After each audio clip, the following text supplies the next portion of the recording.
Capítulo 37. A maneira de derrubar uma economia subterrânea é realmente muito simples, basta chegar ao cerne da questão entre os pontos. Vikir repetiu as palavras que havia dito ao Chihuahua. A vasta economia subterrânea da cidade dos desfavorecidos e os grandes atores que a controlam. Vikir já conhecia o local, graças ao seu conhecimento pré-regressão. Mas seria impossível para um único homem derrubar uma operação tão grande. Então Vikir planejou isso. Eu queria saber se eu poderia pedir emprestado. Uma conversa com Hugo antes de deixar Baskerville. Tenho certeza que foi quando Vikir disse: eu queria saber se poderia pegar emprestado os cavaleiros. Hugo pensou muito sobre isso e então concedeu permissão. Ele deu a ela o direito de usar um cavaleiro por meio-dia, uma parte do poder militar da casa Baskerville. Eu confio que você não fará nada tolo, meu filho. As implicações da renúncia ao poder militar, embora limitada, foram significativas. Ele reconheceu Vikir como seu filho e o trataria de acordo. Assim, os cavaleiros Pitbull, um dos pilares do poderio militar de Baskerville, ficaram sob o controle de Vikir. Pelas próximas 6 horas, todos os 100 graduados, os cavaleiros de sangue de ferro que são conhecidos por não deixarem sobreviventes para trás, serão súditos de Vikir. E agora, Vikir os estava usando para varrer a corrupção da cidade dos desfavorecidos de uma só vez. Hugo era particularmente sensível aos militares. Ainda bem que recuperamos o Pitbull inteiro. Dada a tendência de Hugo de ser extremamente cauteloso com o fato de as autoridades locais terem soldados particulares, esperava-se que ele não desistisse facilmente de seu título de cavaleiro. Mas a confiança de Hugo em Vikir era surpreendentemente forte e tornava as coisas mais fáceis. Vikir olhou para o grupo de cavaleiros Pitbull alinhados atrás dele. Um lutador nunca deve mostrar os dentes. Um lutador de terceira categoria acredita em sua própria força e despreza seus inimigos. Um cão de combate de segunda classe reage muito rapidamente às ações do inimigo. Um cão de briga de primeira classe tem paciência e compostura, mas não a vida que está em seus olhos.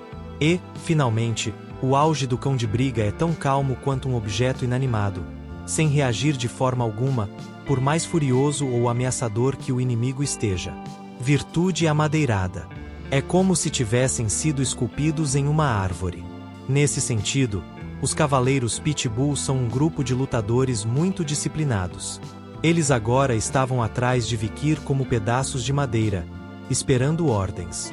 Vikir ligou o motor. Morda todos eles até a morte. 100 pitus mostraram os dentes. Vikir gritou para os cães correndo: não mate aqueles que ficam no chão. Mas se eles se moverem, mate-os sem piedade. Foi um aviso. As palavras de Vikir foram altas o suficiente para que seus inimigos ouvissem.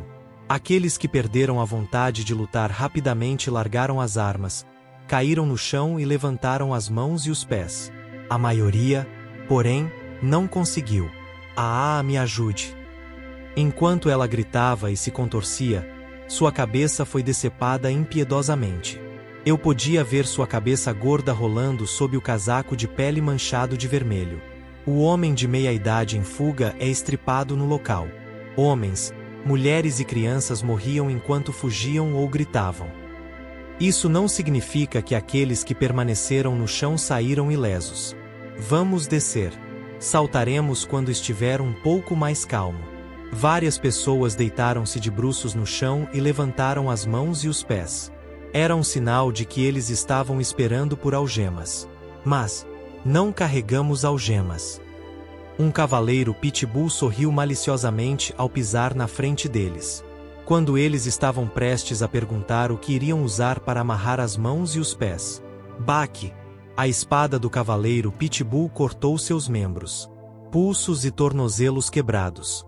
Eles rastejaram pelo chão, mostrando sinais de fuga, e então caíram rapidamente como insetos.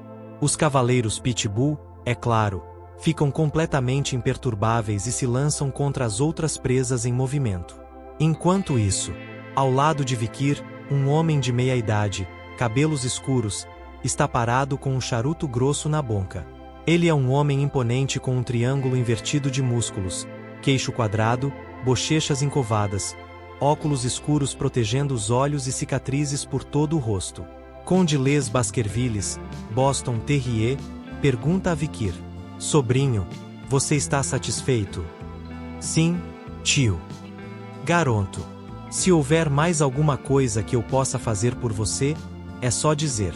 Ele gostava muito de seu sobrinho, Vikir, sem nenhum motivo específico, apenas porque gostava do modo como as folhas do arroz esvoaçavam.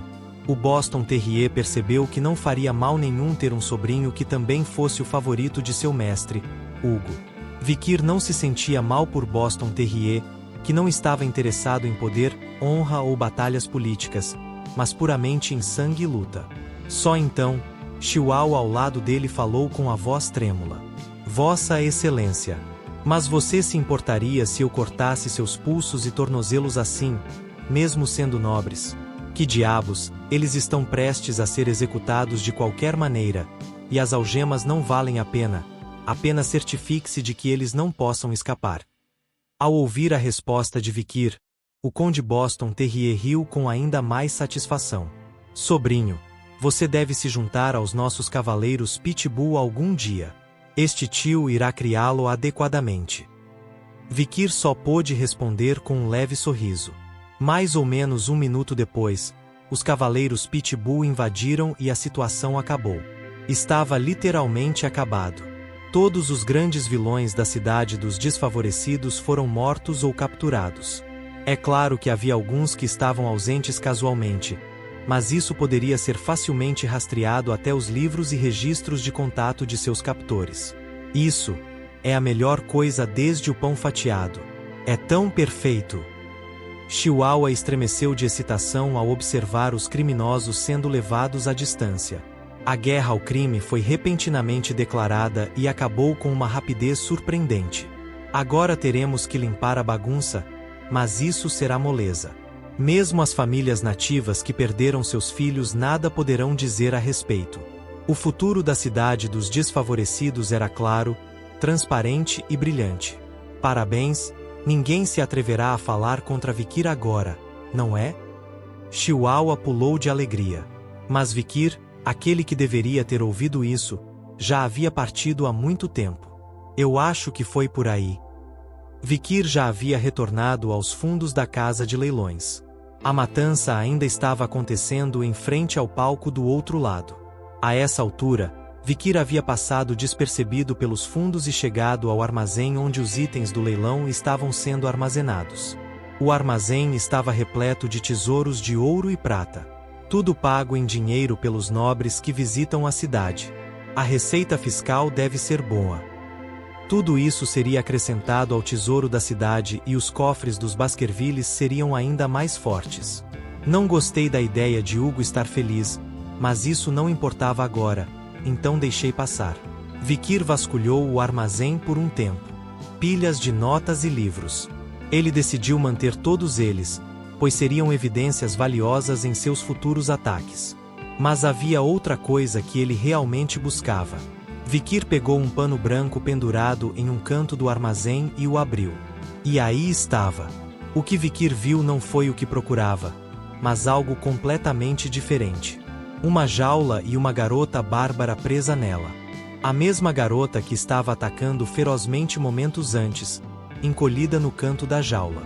Uma garota bárbara fazendo barulhos dolorosos. Após uma inspeção mais detalhada, todo o seu corpo mostra sinais de abuso, além de desnutrição. Parece que ela foi chicoteada para fora da jaula. Ela deve ter sido punida corporalmente depois de morder os dedos dos comerciantes mais cedo. Vikir estalou a língua por um momento. Então ele enfiou a mão no cinto e tirou uma poção reservada aos cavaleiros. Ele abriu a porta da cela e borrifou a poção no corpo da garota. Lucro que... Com um som alto e crepitante, as feridas sararam e nova carne brotou. A garota gemendo abriu os olhos para ver Vikir dentro da jaula, e com raiva se escondeu em um canto. Vikir olhou para a garota bárbara. Uma mistura de cabelos pretos e prateados. Orelhas pontudas. Maquiagem preta como carvão espalhada por seu rosto. Os familiares dentes e marcas de garras em seus antebraços e conchas. Cérbero? Uma memória vem à tona. Durante seu exame prático aos 8 anos de idade, Vikir cruzou a fronteira de segurança e entrou nas águas da Montanha Negra com o inimigo e encontrou Cerberus, um demônio classe de perigo a mais. Ele lembrou que os flancos de Cerberus estavam cobertos de cicatrizes em forma de ponta de flecha. Será que a tribo bárbara que caçou Cerberus naquela época era? Foi um palpite razoável. Enquanto isso, a garota bárbara, agora que suas feridas tinham cicatrizado um pouco, estava agachada no canto da jaula, olhando para Vikir. Vikir falou brevemente. Vá. Os olhos da garota bárbara se arregalaram com as palavras. Vikir encolheu os ombros uma vez. Eu posso falar bárbaro básico. Ele havia lutado contra o inimigo e os bárbaros das Montanhas Negras inúmeras vezes antes de seu retorno. Os olhos da garota bárbara se arregalaram de horror com a ordem de Vikir para fugir. Só quando Vikir deixa o frasco com a poção restante no chão e sai da jaula é que a garota bárbara se encolhe e o segue para fora da jaula. Ela olhou para Vikir por alguns segundos antes de abrir a tenda e fugir. Ela pegou o frasco de poção que Vikir colocou no chão. A garota bárbara disse algo no último minuto, mas falou rápido demais para que Vikir entendesse.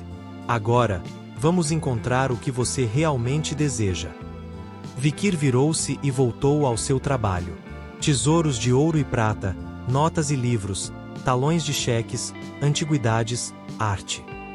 Mas havia algo mais que Vikir queria. Aqui está. Com isso, Vikir tirou o pano vermelho que cobriu o canto mais interno da sala de leilões. Ali era um grande animal de carga com chifres. Murciélago, o búfalo infernal. Classificação de perigo. A. Tamanho, 3 metros. Encontrado em Montanhas Vermelhas e Negras, RID 2. Um tipo de gado que habita o reino do petróleo nas profundezas do inferno. Disse que tem 19 corações e não para de carregar até que todos parem. Beelzebu no pulso choramingava que estava com fome. Ao longo, o som das espadas dos cavaleiros Pitbull e os gritos de seus inimigos eram cada vez mais próximos. É melhor eu terminar minha refeição e ir embora. E assim encerramos mais um capítulo. Lembrando que temos capítulos novos toda semana, então não esqueça de se inscrever no canal, ativar o sininho e deixar seu like. Compartilhe com seus amigos e comente o que achou.